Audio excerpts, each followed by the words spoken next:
I would just say to people, you're powerful, you're sovereign. You came here with inalienable rights and no one stands above you. No human being, no government, no agency, nothing stands above you.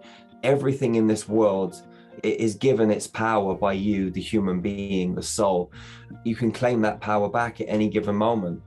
So go into your heart, spend some time in stillness, move your body, exercise your body, meditate your body, give your body clean foods, and start to generate and access this power that lies inside of you.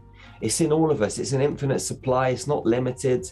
Just go into your heart, access this magic, and realize that, that you're powerful, you're divine, you're sovereign, you're a superhuman, You got to accentuate the positive.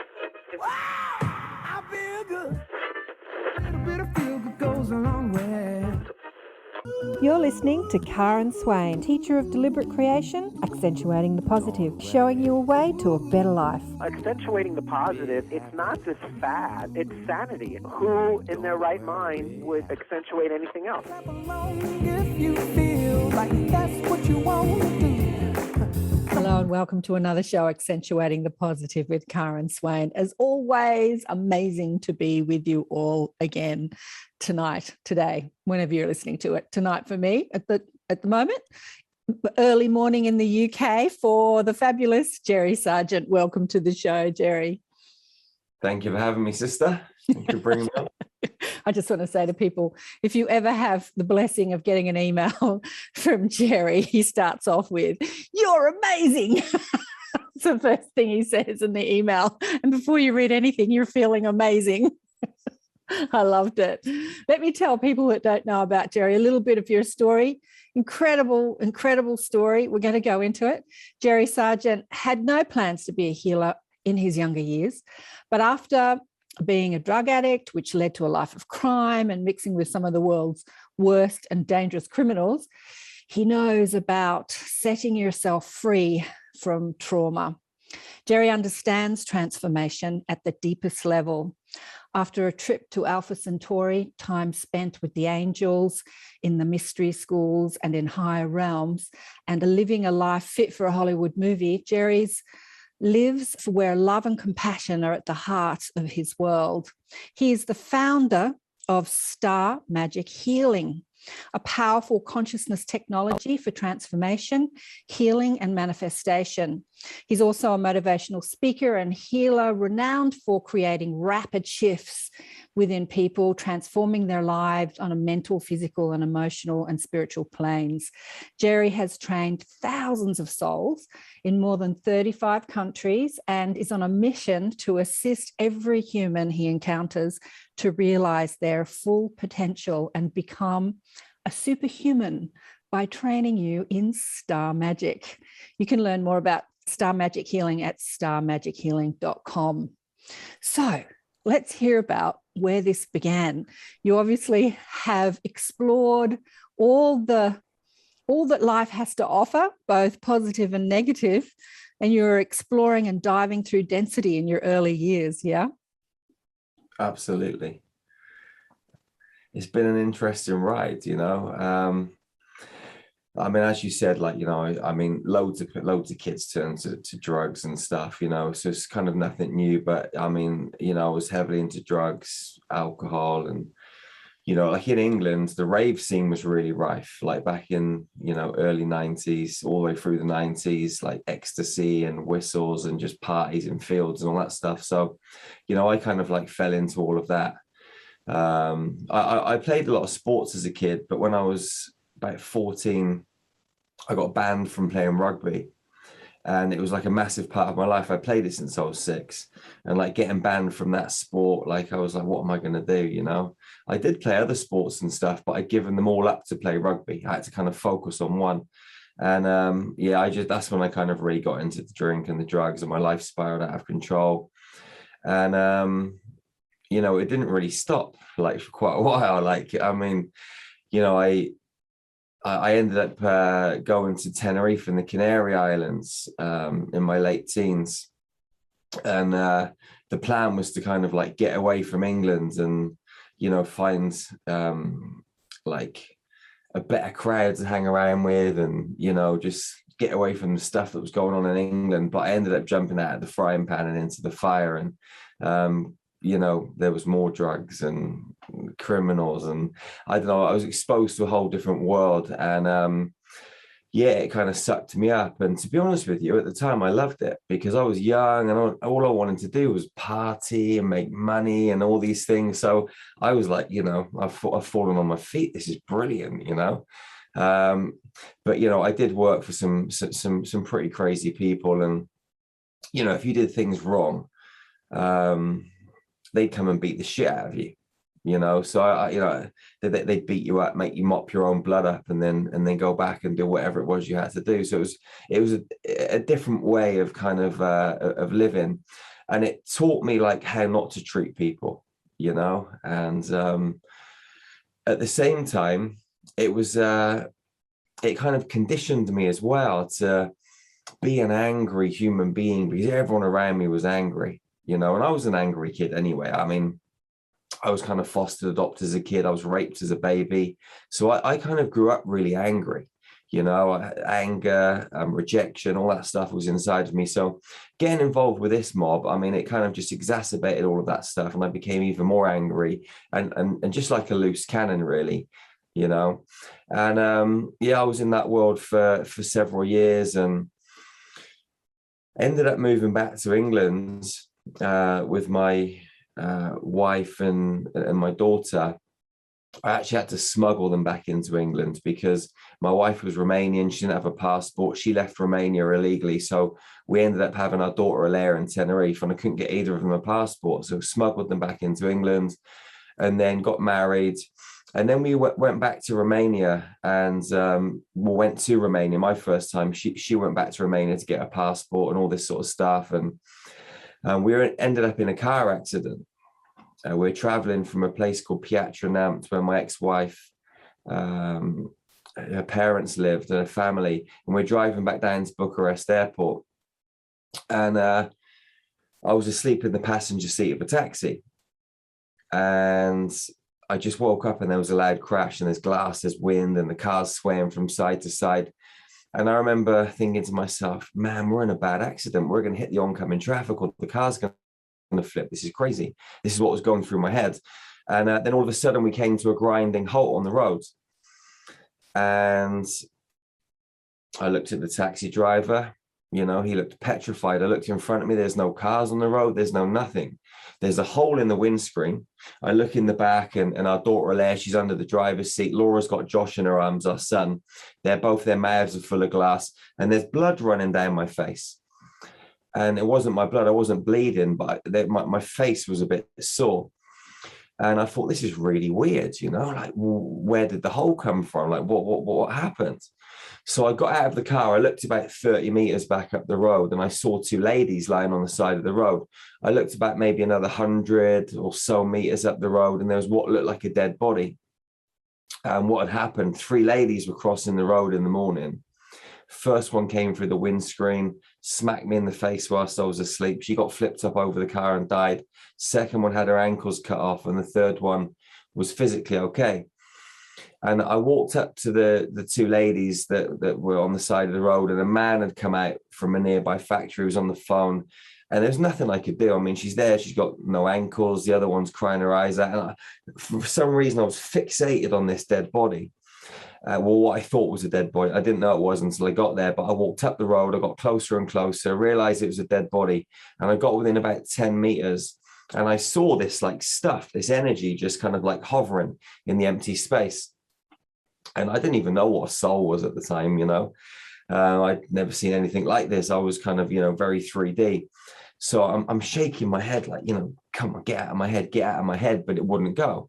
And I'm just staring at it. And I got closer and closer. All this time I'm walking this 10 meters to the body, which seemed like an eternity. And this thing kind of just, it fizzled off into the ether and disappeared. And then I looked down at the lady's body, and her legs were wrapped up over her head. She was completely smashed. And it looked like someone had taken an old car to the scrap heap. Like, you know, this thing that was inside the body, which I saw, not with my mind's eye, but with my eyes. It was just there. It, whatever it was, no longer had any use for the body, you know, and it was like, okay, I'm off. And I could see this kind of like connection and disconnection, and that there's this something drives this body, you know, and it had gone. And I looked down at the body and I looked up to the heavens and I just said, thank you. And I just felt like I wanted a whiskey and a cigarette. For some, I don't even smoke, you know, I don't drink whiskey, but for some reason I was like, I need a whiskey and a cigarette. It felt like a really momentous occasion. As crazy as that sounds, it didn't feel sad or anything, because I saw this body for what it really was. It was just a vehicle, you know, and if you crash your car, you know, you might be a bit upset for a little while, but then boom, it's gone, isn't it? It's just an object. And all of this stuff was going on in my head and kind of just downloaded in a split second. And it was just this vehicle that this soul no longer had any use for. And so there was no sadness. I just felt happy. And like, I was just very grateful to have this experience. And then we ended up having to go to the police station and all this sort of stuff. We missed our flight, flew back to England afterwards. And then a couple of months later, my ex-wife, Laura, she was on the bed. She had a headache. And, it was a real bad migraine. And for some reason, I thought to myself, I can take this out of your head. I don't know why I thought that, but I did. And I just walked over. She's lying on the bed.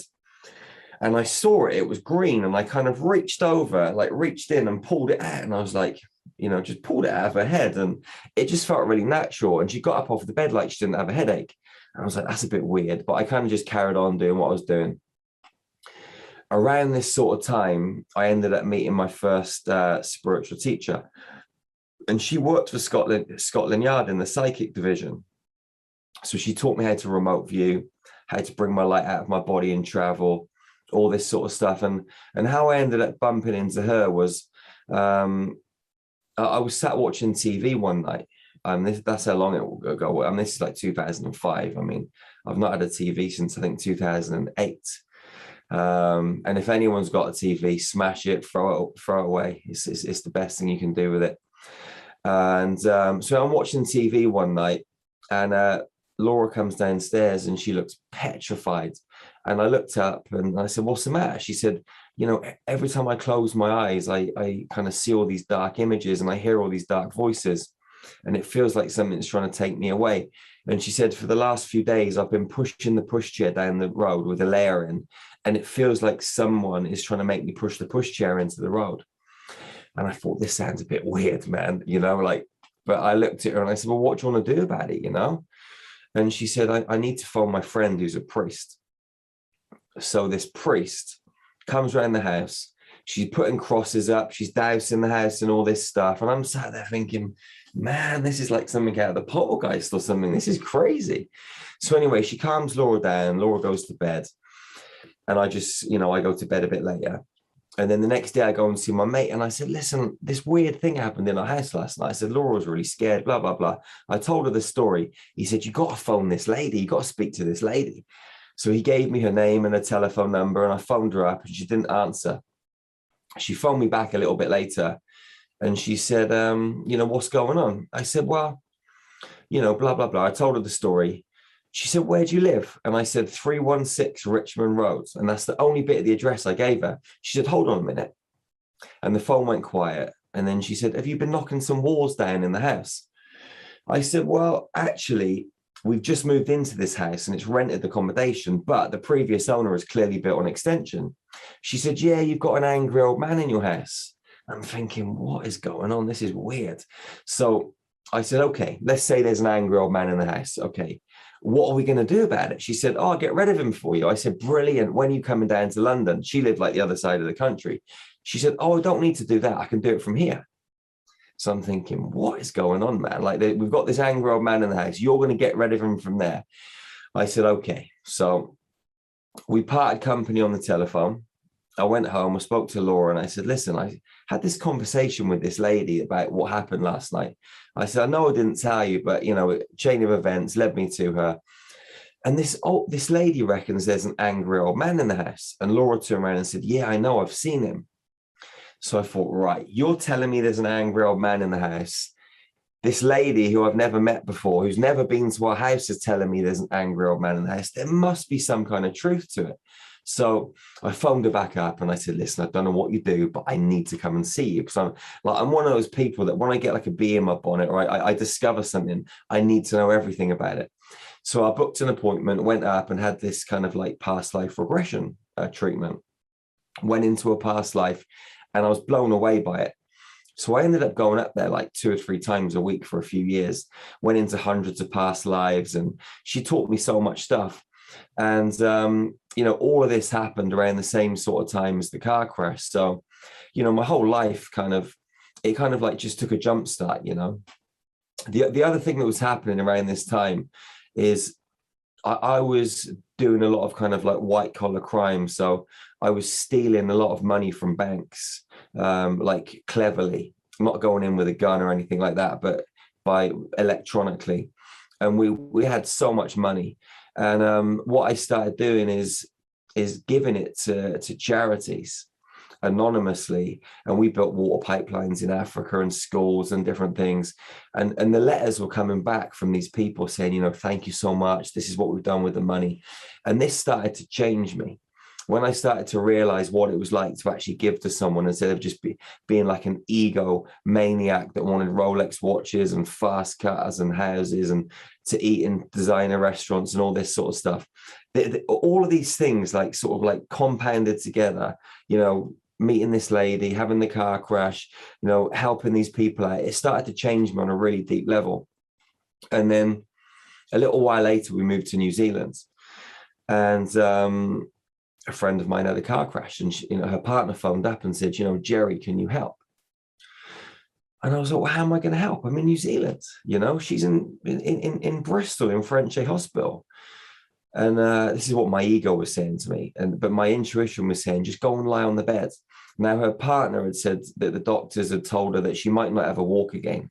You know, that her car went into a Range Rover, and the gear stick had gone through her leg. All her ribs were smashed up her hips. Like, she was in a bad way. And they said, you know, you might not ever walk in. You're going to be in hospital for at least a year. So I laid down on the bed anyway, and I got some crystals and I put them on my body. And suddenly I was inside a hospital room, and all this light started coming out of my hands. And I just started putting her body back together. I just knew what to do. And I did this every day for a couple of weeks. And she walked out of hospital with a Zimmer frame in 12 weeks. And I was thinking to myself, did I do something? Didn't I do something? Is this my crazy imagination? But then she came out of hospital and she phoned me up and she said, you know, Jerry, I woke up one night and looked at the side of my bed and said, what are you doing here? She saw me. And I was like, what? You saw me? And she told me, like, she saw me exactly where I'd imagined myself. So I realized that what is going on in your head is actually taking place in the quantum field somewhere. And then around this sort of time, I met an old gentleman called Michael, who's a dear friend, and he had a pyramid in his garden. He taught me how to meditate. I'd never meditated up until this point in my life, didn't even know what it was. So I used to go around his house every day, and he taught me how to meditate with my eyes open. I used to sit in this pyramid and just connect, and had some amazing experiences. But two of them I'll tell you about because they kind of sort of, again, they were instrumental on my journey. The first one, I was sat there one day and my feet turned to balls of fire. There was like real flames coming off my feet. And I looked down and I'm like, this is crazy. Like, there's actual burning fire. And then I looked up and Jesus was there. And he looked into my eyes and he said, you know, you can walk anywhere you want to go in this world, Jerry. Just don't be frightened. And I was like, okay, like just staring at him. And then he turned and these stairs appeared in the garden. And he walked up these stairs and he went through a door, and I followed him up the stairs, went through a door, and we're in the Last Supper. And there's like food on this table and Jesus is giving his Last Supper sermon. And I was Matthew. And I'm sat there kind of, again, just thinking, you know, this is pretty mad. And anyway, I look out the window and there's a massive spaceship, this big spaceship. I'd never seen a spaceship, but I knew this was a big one. And they were kind of showing me that extraterrestrials have been around for a long time. So I stayed in this experience for a bit. And then I came back, walked back down through the stairs, back into the pyramid, back into my meditation. And then that was kind of that experience. And then a couple of weeks later, I'm sat there meditating again. My eyes are open. And I look to my right-hand side and this little space pod lands in the garden. It's the only way I can describe it. And there's a blue being inside of it. So I bring my light out of my body and I go over to the spacecraft. I get inside and this blue being takes me through a tunnel of light for about 4 or 5 seconds. We come out the other side and we're above water. And there's a beach. I get out of this craft. I walk up the beach and there's about 200 of these blue beings. And I just started to know things. Like, it was just, I don't know how I knew, but there was no thought process. There was like just this information that was flowing out of me. And I knew we were on Alpha Centauri. I'd never even heard of Alpha Centauri. And these beings were Lyran beings. I'd never heard of Lyra or Lyran beings. And they're about maybe 6.5, 7 feet tall. They were blue. They had no clothes on. They were androgynous. They all looked very fit and healthy, like athletes. And they gave me a hug, like loads of them. And I felt so much love. And the love that I felt was, I don't know how to describe it. It was just beyond human words. And I was like, wow. It was, you know, I mean, there wasn't even a wow, really. It was beyond wow. I just felt home, like this deep connection that was just so beautiful. And they hugged me for a little while. And I just started to get information on like how they had their food and how long they were pregnant for. And just all these just random things were coming into my head. And what was interesting, like they had these like glasses and they just disappeared and reappeared. They were like sunglasses, but they weren't solid, and they just kind of like appeared over their eyes when they needed them with their thoughts. And so anyway, like we finished this kind of like hugging session, and they moved out of the way and created like a passageway. And one of them led me up the back of the beach and through some trees, a little bit like jungle. And they took me to like a building that was like a pyramid, but it was made of lights. And we went into this kind of light structure, and there was this, the way I would describe it is like an elder, like a really ancient Lyran. And if you went to a Native American Indian site and you met a Native American elder, it was like meeting one of those, but it was blue and it was Lyran. And yeah, and it asked me to kneel down on the floor. So I knelt down, and then suddenly this orange light comes and starts pouring these codes into my crown chakra. And the codes were like geometrical, but they weren't solid. They were fluid and they were moving, and they were constantly moving and changing as they were downloading into me. And this went on for a little while. And then the download kind of stopped, and there was two beings. They picked me up either side, and then they just frog marched me all the way back to the space pod, stuck me inside. And then we went back through the tunnel, back into the garden. I got out of the space pod, went back to the pyramid and back into my body. And then nothing else happened. Like for maybe, I don't know, a couple of years, it just went really quiet. And I was waiting for the next thing, thinking, come on, man. You know, I was still meditating and all this sort of stuff, but nothing was really happening. I'll tell you one thing that did happen, which I never really talked to people about. Michael introduced me to Saint Germain, and we used to sit there and talk to him every day. And in where I lived in New Zealand was on the North Island on the East Coast, a place called Napier. And in the neighbouring town, Hastings, there was a place called Tamata Peak, a mountain. And we used to go up there, and they had two peaks, male and female. And we used to sit in the middle and have some incredible kind of like conversations there with Saint Germain and some other beings and stuff that sort of came in. But it was not really kind of a massive impact on me, not like, you know, the spacecraft incident and the Jesus incident. And all I wanted to do was I wanted to go to the next thing. What's next, you know? And then one day I woke up and I said, I thought to myself, you know, we got to go back to England. You know, something was driving me to go back to England, and we just moved to New Zealand a couple of years before. You know, we set up this health and fitness center. We were helping lots of people. I was doing TV shows on the Good Morning channel for like people at home, and everything was flying. And but I knew we had to go back to England. I spoke to my missus and the kids. They're like, Dad, you're nuts. We've just set this whole business up. Everything's going really well.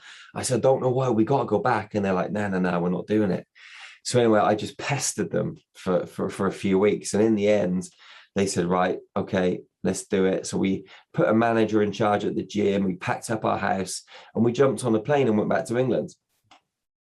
When we got back to England, that's when things really started to kind of go into overdrive. I was out running one morning and I saw some fairies, and I stop in the street and I'm looking at these fairies thinking, my gosh, I can really see fairies. There was loads of them around the tree. And then this angel came down. He said, my name's Archangel Gabriel. You need to write a book. So I'm like, it's like when I met Jesus, I was kind of like a little kid, like a 2-year-old, like looking up at his teacher, like, okay, like, you know, okay. I said, well, what's the book called? He said, it's called Into the Light. I said, okay. So I ran home, opened up my laptop, and I wrote this book in like 4 weeks, and I published it. And I realized that it wasn't really so much about writing the book. It was what was happening to me whilst I was writing the book. I was connecting on this deeper level, and this stuff was flowing through me. And as soon as I finished, I started seeing this geometry in the empty space everywhere. And it was the same geometry that I saw in the orange light when I went to Alpha Centauri. So I was saying to my guides and that, you know, because I've met some guides by this time, and I was saying, what am I supposed to do? Like, what am I supposed to do with this information? They said, you need to meditate more. You know, you're not meditating enough. So I started getting up really early every morning with my children. And we started meditating, and more so with my son, Josh. And we ended up going to these mystery schools in our meditation underneath the pyramids in Egypt. And we were in these classrooms, and I was like looking left and looking right, and it was like those old wooden desks you get at school. There was loads of human beings in there from all over the planet, and we're all sat there in this classroom, and Thoth is there at the front, and he's got these scrolls, and on the scrolls are these symbols, and the symbols are the same things that I was seeing in the empty space, and the same codes that were downloaded in the orange light. And he was showing us how to use them to heal people. And we went every day for 2 hours for 9 months in these lessons. And afterwards, we'd go and explore the pyramids, and we found spacecrafts and healing chambers and all these different things. Anyway, after the 9 months, people were coming into my life that needed healing. And I was like, let me just see if this stuff works, you know? And I was trying it, and it was working. And I kept trying it, and it kept working. I was like, fuck, man, maybe I could actually start a business and charge people for this shit, you know, because I mean, I did, to be honest with you, I didn't even know that energy healing was a thing, and like people had businesses out of it. And around this sort of time, my ex-missus Laura, she was in I don't know where she was. It might have been a library or a bookstore or somewhere. But anyway, this book fell off the shelf. And she read the book, and it was called Joe the Diviner, and it was about this Irish healer. And she said, I think you should read this book. Anyway, so I read the book, and I was like, there's this guy in Ireland, and he's healing people out of his shed at the end of the garden. He started a business out. He's no different from me. I thought, if he can do it, so can I. So, and also I've got Irish roots as well. So it kind of resonated with me. Like my great grandparents are Irish. You know, on my real mum's side. I found my real mum when I was 26, so found out about my kind of history and stuff. But so reading this book on this Irish guy that he was just a normal dude, you know, like, and he discovered these healing abilities, and he was making money in his garden shed. So I thought, right, how can I do this? So what I did is I made up some little kind of like business cards and flyers, and I'd written this book called Into the Light. So I went to a local mind, body, spirit festival, and I had like a little stand. I gave a little talk there, and I had these kind of sheets, and I was saying to people, listen, okay, I do energy healing, and I'm going to give away 3 healing sessions at the end of the weekend, you know, whoever the lucky people are. So put your name down and we'll draw them out.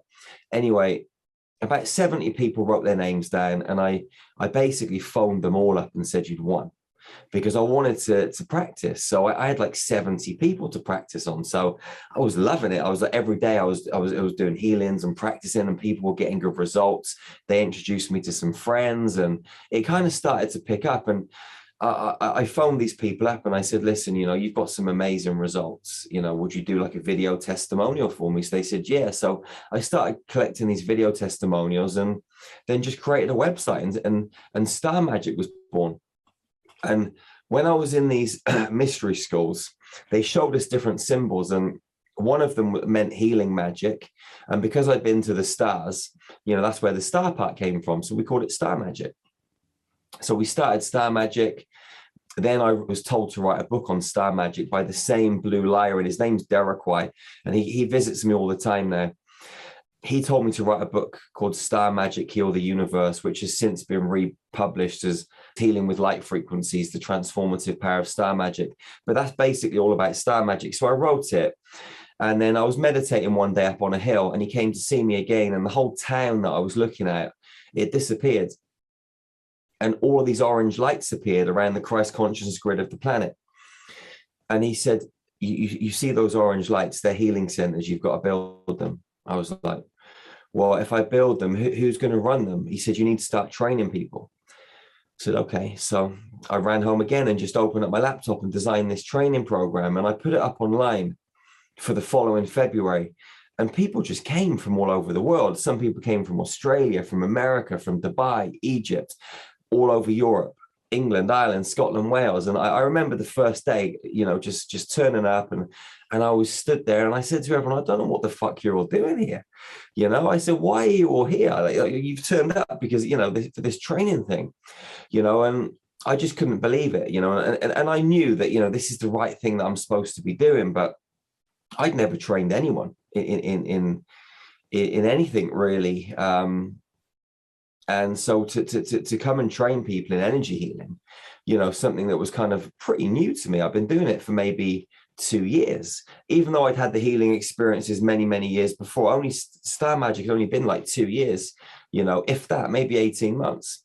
Anyway, the training session, the training, it was like the wild, wild west. You know, it was a real good laugh, but it was pretty crazy. But you know, from that point on, we just developed the training and redeveloped it. And over the last, I don't know, 2 years, 2.5 years, we've trained, you know, thousands of people in more than 40 countries.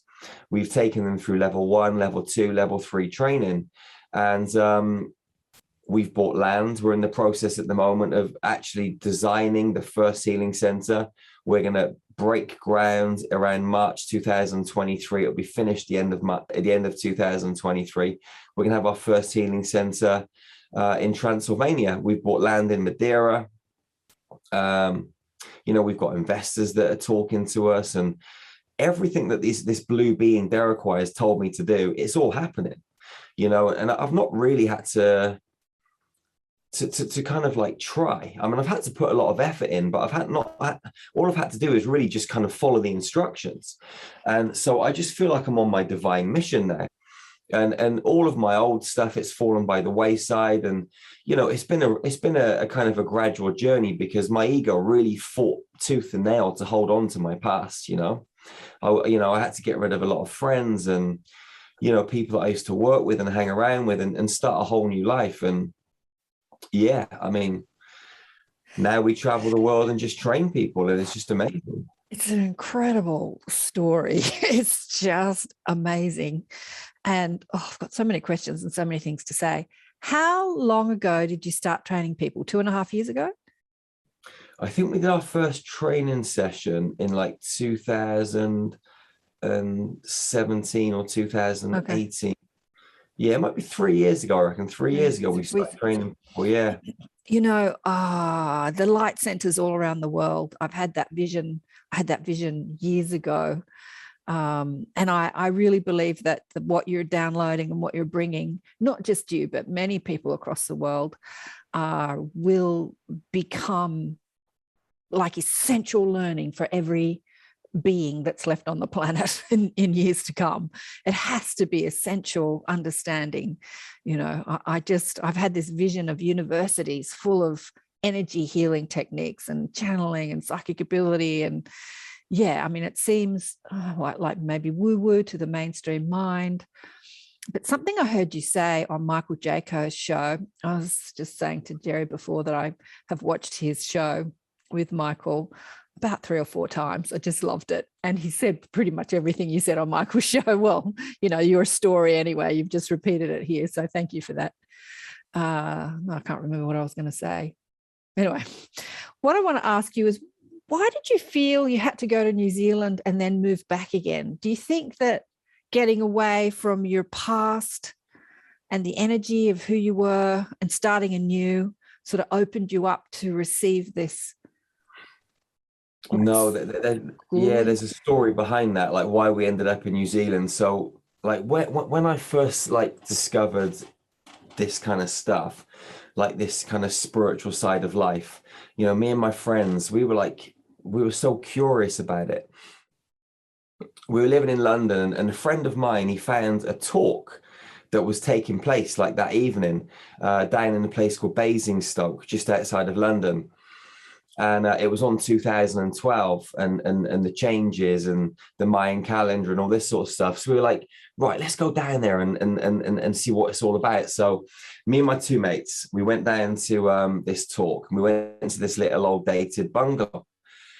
And we walked in, there was this old guy, he was giving a talk, and there was some other people. It was like in his living room, that's all. It wasn't massive or anything. I don't know how many of us were there. I can't remember, maybe 6, 7, 8, 9. But anyway, he's given this talk, and I asked him a question, and it was like a bit contradictory, but I was just curious. And he stopped and he looked straight into my eyes, and his face, it disappeared, and there was a green lizard looking at me, and he turned into like a reptilian, and I'd never heard of this reptilians and all this sort of stuff at the time. And he's looking straight into my eyes, and all I can see is this green lizard's face. And I'm thinking, what the, you know, like on the outside, I'm trying to look cool as a cucumber. On the inside, I'm like, you know, my stomach's doing knots. I'm thinking, what is going on? So anyway, he holds my kind of stare and my gaze, which seemed like an eternity. It was probably a few seconds. And then his face kind of like what came back again. And he carried on talking. And I looked over at my mates, and they saw something. It wasn't right, you know. And anyway, we stayed for the rest of the evening, and we got in the car and we drove home. And you know, that evening is when I started to meet some of my guides, because what happened is I was having a shower, and I saw this picture of an old man in my head. And I'm shaking my head trying to get him out. And he said, Jerry, my name is James. I'm here to help you because that man from earlier is trying to psychically attack you and your mates. So anyway, I started to meet my guides. But the reason I told you this story is because we started to explore 2012 and the end of the Mayan calendar. We went to this talk, and we were told that, you know, in 2012, like the world's going to end, or it's going to change. There's going to be these massive kind of tidal waves and shifts. So we found this like company called the Matrix Institute in America, and they were selling these maps, and it was a future map of the world. And so we bought it and we looked at it and we thought, right, England's going to be underwater. Most of Europe's going to be underwater, but the land mass in New Zealand was like quadruple the size. We were like, let's just go to New Zealand. So that's why we went. We got visas and we just went out to New Zealand. That was the plan. But there were many other reasons we went there. I mean, the universe was just guiding us. I mean, the plan, the map. I mean, it was all, they're all just kind of instruments and tools to get me to go there, because I had to go and meet Michael. I had to learn how to meditate. I had to have the experience with the Lyrans. Like all of that stuff happened out there. Yeah, you know, there were many other experiences, and so yeah, I was just guided to go out there because of that. And I think once I'd done what I needed to do, it was time to come back again. Okay, because the energy in New Zealand is so pristine. I've never been to a country which has much. Yeah, I just love New Zealand. And so you were guided to go back to the UK. Do you think it's because that's where you were needed? Like that's where the people were that needed you? That's where your tribe was, that you needed to teach? I think I needed to come here to get the business off the ground. You know, when I came back here, like I've got a lot of resources here in terms of people that I know and things like that. And, you know, to be honest with you, I don't think it was the right place to kick this business off in New Zealand. You know, like New Zealand's very spread out. There's not very many people. And to be honest with you, like going back 8, 9 years when I was living there, almost 10 years now, people weren't really awake enough for this stuff. People in New Zealand or people in the world? Very small pockets of it. Yeah. People in New Zealand definitely. It says my internet's unstable again. The internet's doing crazy things. I've just remembered what I was going to say to you that I forgot. You said that you want to get these light centers up and running, and then COVID put a spanner in the works. And as I was listening to you say that on Michael Jacko's show, I got this thought that, you know, the thing is that it might look like that COVID's put a spanner in the works, but what COVID's done, it has woken up millions of people across the planet. Like millions of people are waking up to another reality, a new reality. And I think that it's the perfect time, you know, after we get through all the drama of COVID, to start these light centers, to sort of welcome in people, to teach them about their multidimensional aspects and the possibility for them. So I don't know, I just see it as perfect timing, really. Yeah, I mean, everything is multifaceted, isn't it? You know, so, you know, on one hand, yeah, it did put a spanner in the works for our plans to move the centers along a little bit quicker. At the same time, maybe we weren't supposed to move them along as fast as we wanted to, you know, and so like everything's always perfect. And, you know, I'm a very impatient human being, so I always like to get things done. Like it's one of the biggest challenges in my life is to kind of like be a little bit more patient, you know, because I want everything done yesterday. So yeah, this is probably another one of my kind of like learning curves, you know, just chill out, Jerry, just kick back and let it happen in divine timing. But yeah, you're right. I mean, it's a massive wake up call for the planets. You know, massive, and I see so many people waking up, and yeah, I mean, there's a lot of pain and suffering too, but you know, out from chaos comes beauty and magic once the dust settles. And well, you know, we've got to ride this wave, ride this storm. We came here for these times, so. Well, you know, it's through the chaos that's the wake-up call, right? Like, think about your wake-up call. It was a car accident, and then seeing that, you know, there's more to life than the physical body, seeing that there's energy, that, you know, like seeing that the soul leave the body. And I mean, that car accident sounds like a lot of chaos and pretty traumatic. Obviously, your family were not harmed in it, even though they had glass in their mouths. They were all okay. Yeah, they're all fine. Yeah. Amazing, really, isn't it? Yeah, out of chaos comes, awakening. It's a brilliant opportunity. God, there's so many questions I've got for you. What's your relationship with? So, what's the name of your guide? Your Lyran guide? What do you call him? Derekwai. Derekwai. And is Jesus still coming to you and chatting to you? Not really. To be honest with you, I mean, in his galactic form, I've had a few connections. And but generally I like, you know, I'm connecting with sort of galactic beings more these days, you know. And yeah, don't you think he is a galactic being? Well, he is a galactic being, but not in what I'm saying to you is I've as I just said a minute ago, I've connected to him in his galactic form, not in his earthly form. So yeah, like I'm connecting more to galactic beings these days. And I just want to talk about the subject of like karma. So when you were younger, you were involved in a lot of crime and all that sort of stuff, and you said that even you were doing white collar crime. So what do you feel for people that have had like fraught pasts? How do you feel that karma is transmuted as we move into our multidimensional awareness? It's a good question. You know, I think karma's a load of bullshit.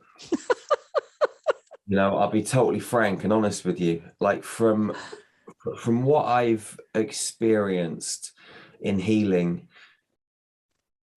karma it's nothing more than kind of like an energetic transfer. You know, we look at karma like, oh, we've done something wrong and we have to repent our sins, and you know, we did something bad here, so now we're going to be punished. That's not the right way to look at karma. Okay, we have experiences as multidimensional beings. So we've incarnated on Earth, a lot of us, many, many times. We've incarnated on other planets. We have experiences. Now, some of those experiences are positive and some of them are negative.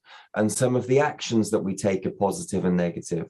And what happens is when you put some kind of frequency, which is a data stream out into the universe, it's going to have a knock-on effect.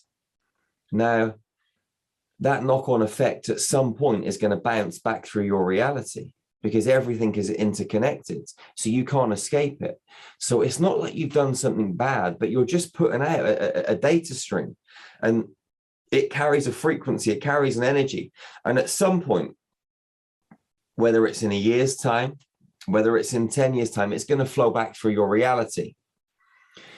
Now, what we have to do as evolved beings and beings that are continuing to evolve is to realize that every single thought, every single emotion, every single interaction, every single piece of action that we take is distributing something out into the energetic field. We've got 75 to 100 trillion cells in our body, 100 trillion protons in every cell, and every cell, so every proton is like a mini universe. It's like a vortex that's connected to every other vortex in the quantum field. So nothing is disconnected. So everything you put out is having a positive or a negative effect. So, you know, would you intentionally put a virus into your friend's computer? No, you wouldn't. So why would you intentionally allow yourself to have a negative thought or think about someone in a real negative capacity when you can switch that and put loving thoughts out and positive thoughts and thoughts about sovereignty and freedom and compassion and kindness and divinity?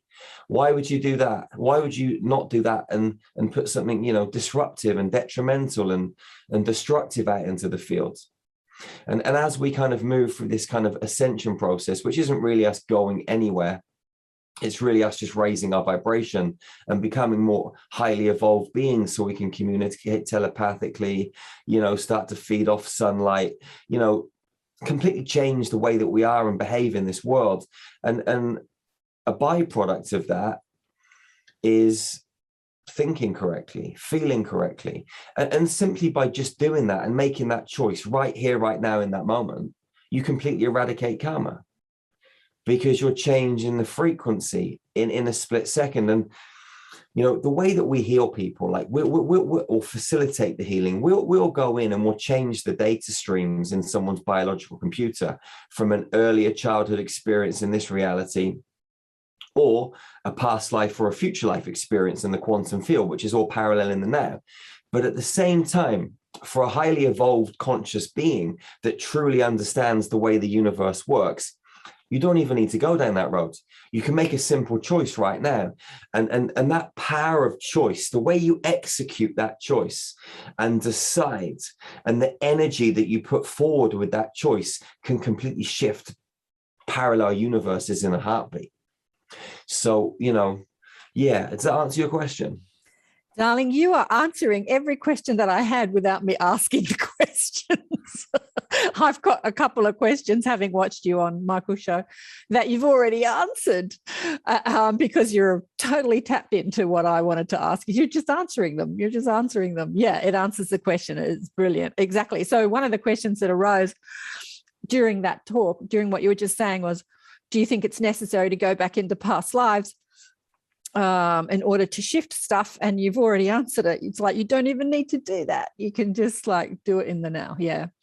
So with you said that you had a privy to a lot of your past lives. What life do you think you've had or having is most impacting this life that you're currently living here on Earth?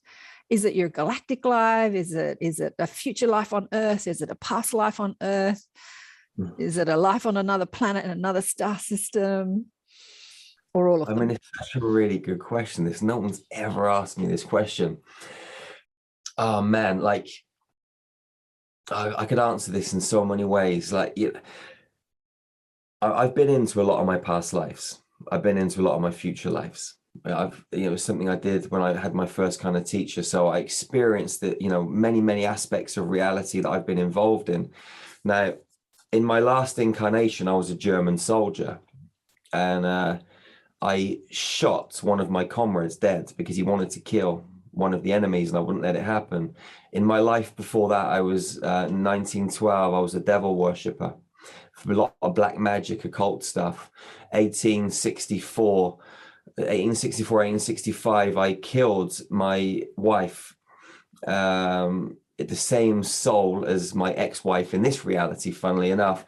And if you go back through my last lot of incarnations, I've killed a lot of people. Now, this is the first reality where I've not actually killed anyone for many, many lives. So I've kind of flipped the switch and kind of turned that around. Now, I was having a conversation about 2 weeks ago with the architect that is designing our healing center in Romania, and he was talking to me. And when people talk to me, I see what is going on within their consciousness. If I read an email from someone, if I've never met them, I read the email in their voice. If I don't know where they're from, I always hear it in their voice. Like, this is how I kind of like am tapped in. And when this architect was talking to me, and he was explaining to me, because he's got this technology to build houses, which is the same technology that we use for healing, which is absolutely unreal. And he puts the same codes into the framework of his buildings, which blew me away. And when he was talking, I was seeing him and me on another planet with all of these houses that were exactly the same as what he's building now on this other planet.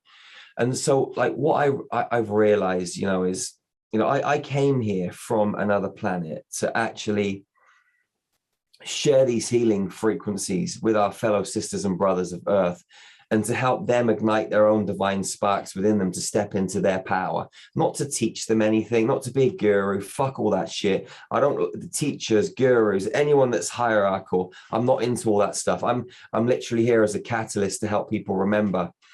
And now with these healing centers, we're going to be building a structure that as soon as you walk into it is a healing tool itself, and then combining that with the frequencies and the training that we're going to instill into people and help wake up inside of people.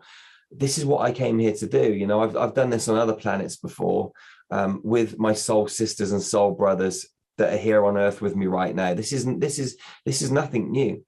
We're going through the motions, and even though it seems a little bit chaotic and all that sort of stuff at times, the more you go into yourself and know yourself and start to remember, you realize that this is just a formality, and everything that we're going through, we've done a number of times, and everything's going to work out. That is the timeline that I'm on, and the timeline that you're on, and the timeline that many people are on. And yeah, like me coming here to this planet is literally just to share information that I've shared on other planets and other star systems many times before. That's literally it, in a nutshell. Yeah, absolutely. You and I have shared a past life. I won't go into that. We'll talk about that another time. But I've been watching energy healers for 25, 30 years. And I've seen many people start up energy healing courses, and I stopped doing energy healing courses. And then a few years ago, I read a book and I'm like, oh, this dude's amazing. And I went to Melbourne. He was doing a course in Melbourne and did his energy healing course in Melbourne. And it was incredible. And then the human ego is a fragile thing. It's a really fragile thing. So I asked him to come on the show, and he said something like he's become a bit reclusive now, and he's not really doing his work as much. And he said, you're not allowed to talk about my healing. You're not allowed to talk about me. It's under copyright. And I'm thinking, how can you copyright something that's available to download? Anyone can download this information. You can't copyright God, if you like, or energy healing. Anyway.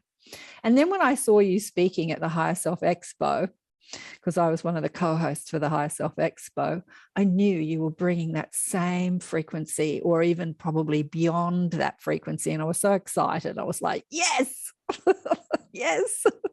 So it's an honor to speak with you today. Let's get into the healing.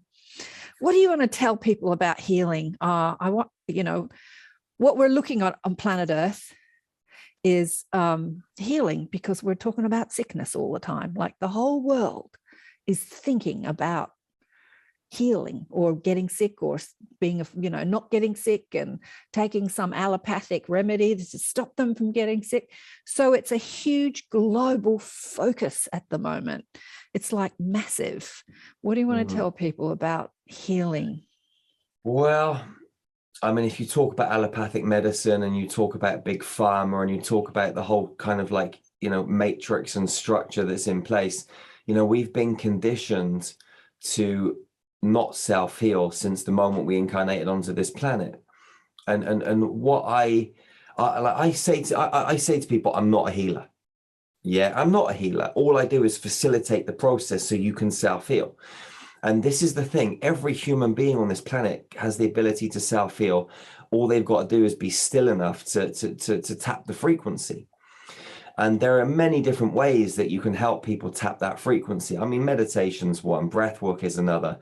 You know, what we do with Star Magic, with the different healing ways and techniques that we kind of share with people, is another way of doing it.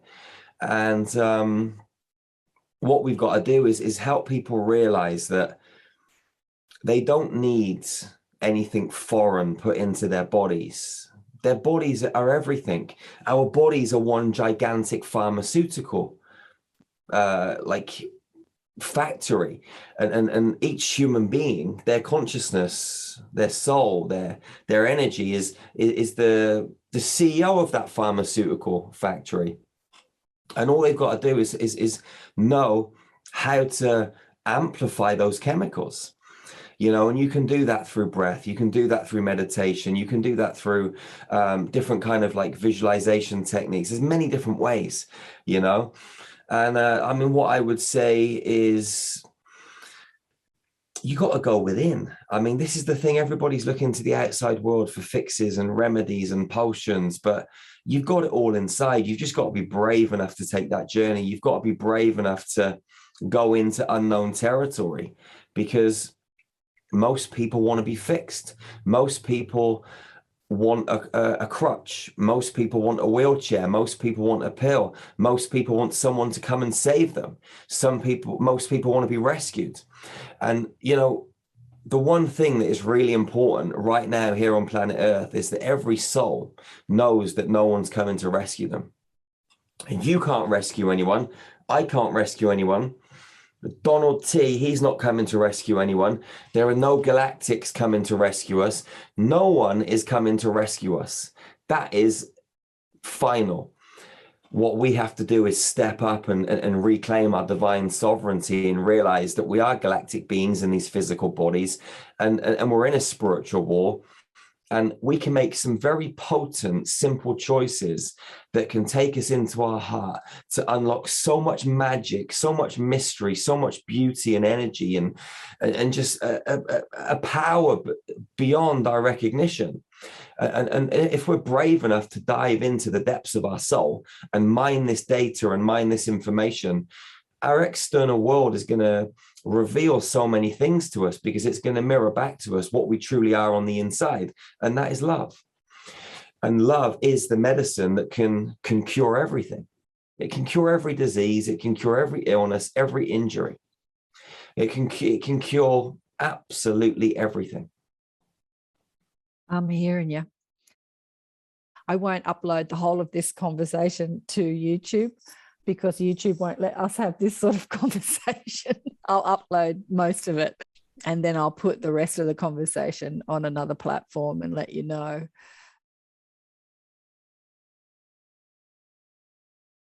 Anything else you'd like to leave with people? Any message before we go?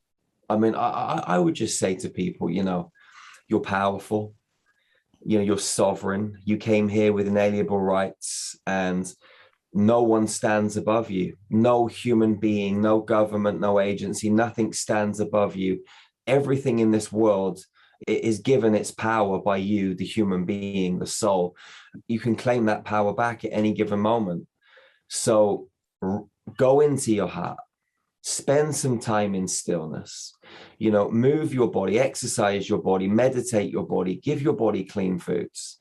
And start to generate and access this power that lies inside of you. It's in all of us. It's an infinite supply. It's not limited. Just go into your heart, access this magic, and realize that, you know, that you're powerful, you're unfuckwithable, you're divine, you're sovereign, you're a superhuman. You know, you're just everything rolled into this neat little package inside this human body. And nothing is above you, nothing is under you. We're all equal. So exercise that power, exercise your divine rights. Know that you can heal yourself. Know that everything is here inside of this body. You've just got to tap it. Love is the key. So it all stems from love. If you drill into everything, it's love. Know thyself. Okay, that's just loving yourself. You've got to love yourself, and by loving yourself, you'll know yourself. By knowing yourself, you'll love yourself. It's the same thing. God is love. Love is God. And that's just a label. It's infinite intelligence. It's energy, love. That's all it is. Love is the power. Love is the power. There was just one more thing I wanted to talk about, teleportation. I had one of my favorites in our Inner Sanctum, which is my online group, a guy called Garnet Schulhauser, who was a Canadian corporate lawyer for 36 years. And then his spirit guide turns up and flies him around the cosmos and shows him all these planets and all this stuff. And he's on his 5th book. He asked him to write it all down in books. And he went to a parallel reality of Earth where the virus, where the pandemic had happened in an earlier time frame. And as they evolved out of it, what was the result of evolving out of the problem that the pandemic offered was teleportation. And I'm like, yes, I want teleportation. What do you want to say about teleportation? Do you think, how long away do you think we are from this? Do you think it's possible? Like, what do you reckon, Jerry? I'm sure that it's already being used on this planet by, beings that have brought the technologies to this planet that have been covered up.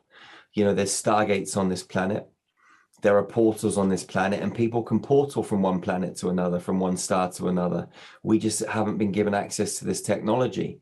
It's there behind the scenes. Who knows? Maybe once we get through this little piece of madness on this planet and the system crumbles down, this technology might rise to the surface. It might be just around the corner. Let's hope so. Because I can't wait to start jumping in and out of these stargates and traveling in split seconds to other spaces, Well, the last guy I had on the show was Sylvain Rochon. He's a French-Canadian guy, and he is building a physical extraterrestrial embassy to meet our galactic brothers and sisters. So I think that once that the mainstream world wakes up to the fact that we belong to a cosmic family, and we allow the reality of them to exist in our physical world, that they'll bring many technologies and teach us about many. I mean, at the moment, it's up to people that are actually incarnate into a physical body like you to bring through that information and technology, but that's going to expand exponentially, I think, in the not too distant future. What do you think?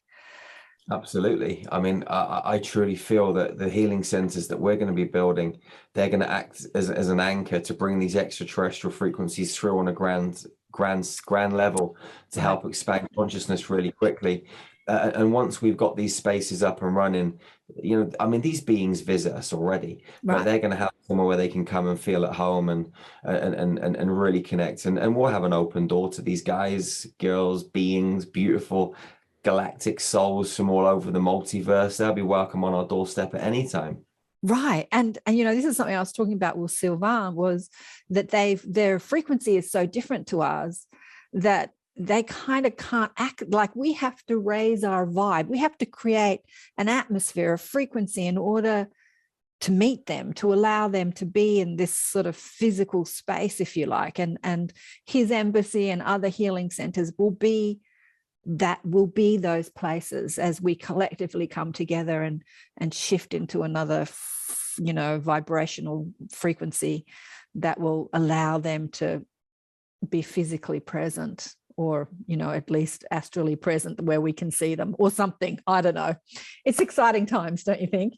Absolutely. Every day I wake up like, rocket ship, going to the moon, because I'm excited. I'm excited about life. I'm excited about what's transpiring.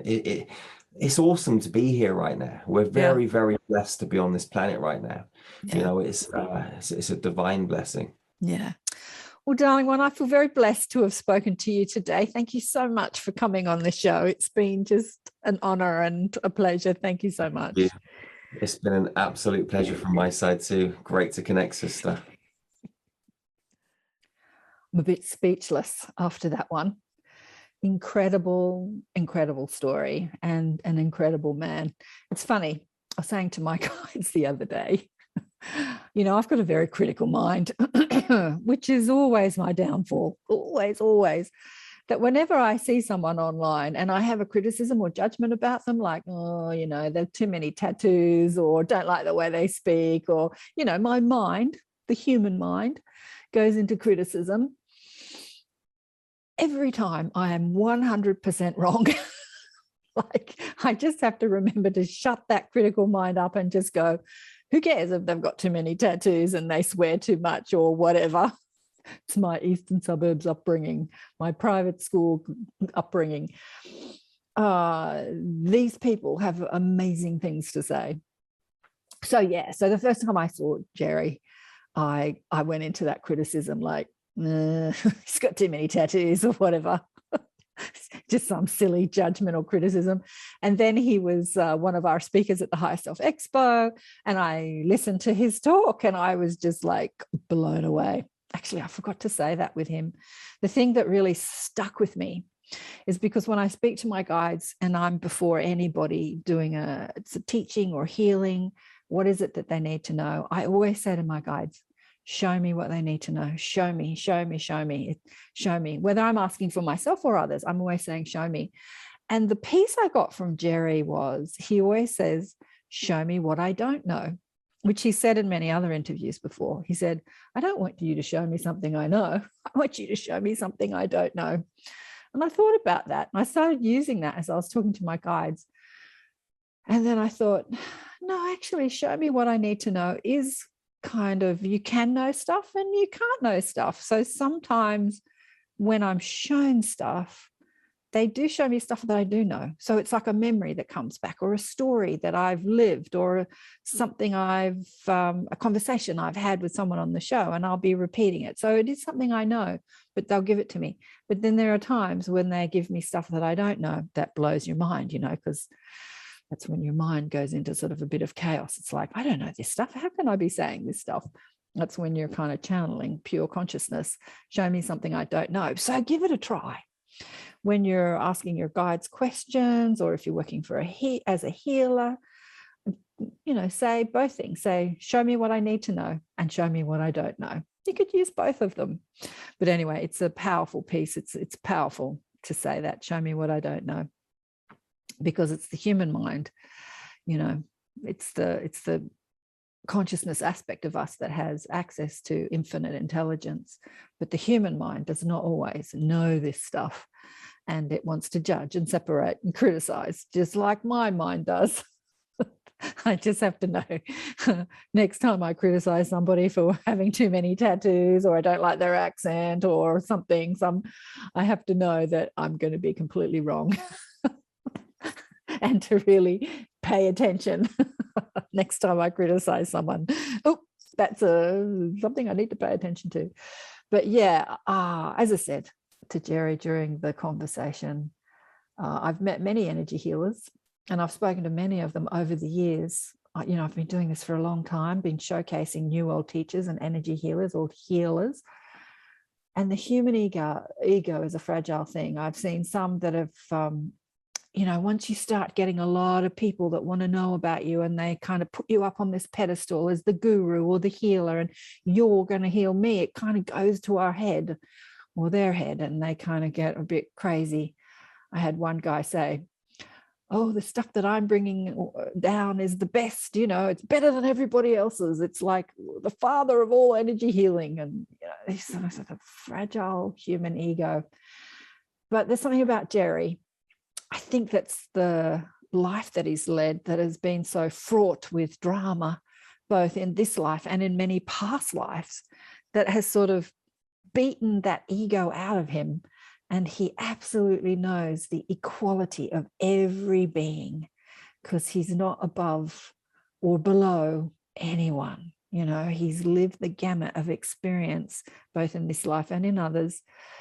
That is the human experience. Yeah, so there's something quite refreshing about that, really refreshing about that. And his colorful language and stuff like that, it all makes it kind of really real, doesn't it? Takes him off that guru pedestal. Yeah. But you are amazing, as he says in every email. Send him an email. He's like, you're amazing. It's like you can feel the energy when the email comes in. It's just sort of like screams at you, you're amazing. And then he goes into the rest of the email. Yeah, you are amazing. We are amazing. We are amazing genius creators, and we have nothing to fear. Once we contact that aspect of love, which is who we are, the matrix of the world is love, actually. We have the ability to create anything we want, to do anything. I've seen incredible things. I've seen people's physical bone structures change in meditation. I've seen people healed of diseases that the doctors said were incurable. Personally, myself, I cracked a bone falling down some wet cement stairs and just went home and meditated and asked for it to heal, and woke up the next morning. I'll tell you what, I was in a lot of pain, but I knew I could do it. So I did it. I woke up the next morning, looked inside, sealed, completely sealed. It wasn't broken. It was just a little hair fracture in my bone on my arm. And what was really interesting about that was, for 2 weeks afterward, it was like, when you have an operation, if you break a bone and then you take the cast off, you feel very protective of, I don't know if you've ever broken anything, but you feel very protective, like the energy around that area is very raw. And so you're kind of extra careful to sort of not stand too close to people, or you're careful when walking through doorways and stuff like that. So that's how I was after the healing of the fracture in my arm. I felt like extra sensitive in that area, extra careful not to bump myself or use that arm as if I'd had a broken bone or an operation. It's really interesting. So healing is instant, but then there is a regeneration of cells and a strengthening that takes time in this buffer of time that we live in, that we have to think about, which happened when I went to see John of God in Brazil. People would have miraculous healings, and then they were told that they had to convalesce for a few weeks, 2 weeks, 3 weeks, 7 weeks, 6 weeks, whatever, because there is this reestablishing of the energy that takes time. The healing can be instant, like tumors instantly disappear. I've seen that happen. I've seen amazing things happen, but there is this time where we need to acclimate to the new frequency and we need to establish the new frequency as it becomes more a part of our reality. Yeah, it's interesting. But yes, cleanse your light body and heal your physical body. That's the way to go. Just amazing. Just loved that conversation with Jerry. Yeah. And as I say, this conversation is not a conversation that I can have on every platform. So I will put most of it on the normal platforms like YouTube and other platforms, and I will have the full conversation on Odyssey. I've actually joined all the platforms, well, not all, I've joined Odyssey, Rumble and BitChute. I've been playing with all the different video streaming platforms or video platforms, and I'm kind of liking Odyssey at the moment, so I'll probably put this up on Odyssey, the full version, the part that I can't put on the other platforms. Yeah, so thanks again for watching and listening, and please remember to subscribe. And if you want to find me on other platforms like MeWe, I've got no followers on MeWe. I don't even know if it's a viable platform, but I did join other social media platforms. There are many of them sort of springing up because of the way that the major platforms are censoring people. I know that some platforms just died because they were killed, like Parler and other platforms, but it's amazing what's happening out there in the world. It's just amazing. Love you all big time. And yes, Serena Faith Masterson is coming into our inner sanctum. I wonder if I can get Jerry in next year. He's pretty busy. I'm getting a no on that one. Okay, I can ask. We'll see. I'm still getting a no. I'm getting a definite no on that one. So he won't be into our... But anyway, there are amazing teachers coming in. I'm there teaching every week. I have a wealth of knowledge, both in this lifetime and in others. And remember to get the book Awakened by Death if you haven't already. Love you big time. Bye for now.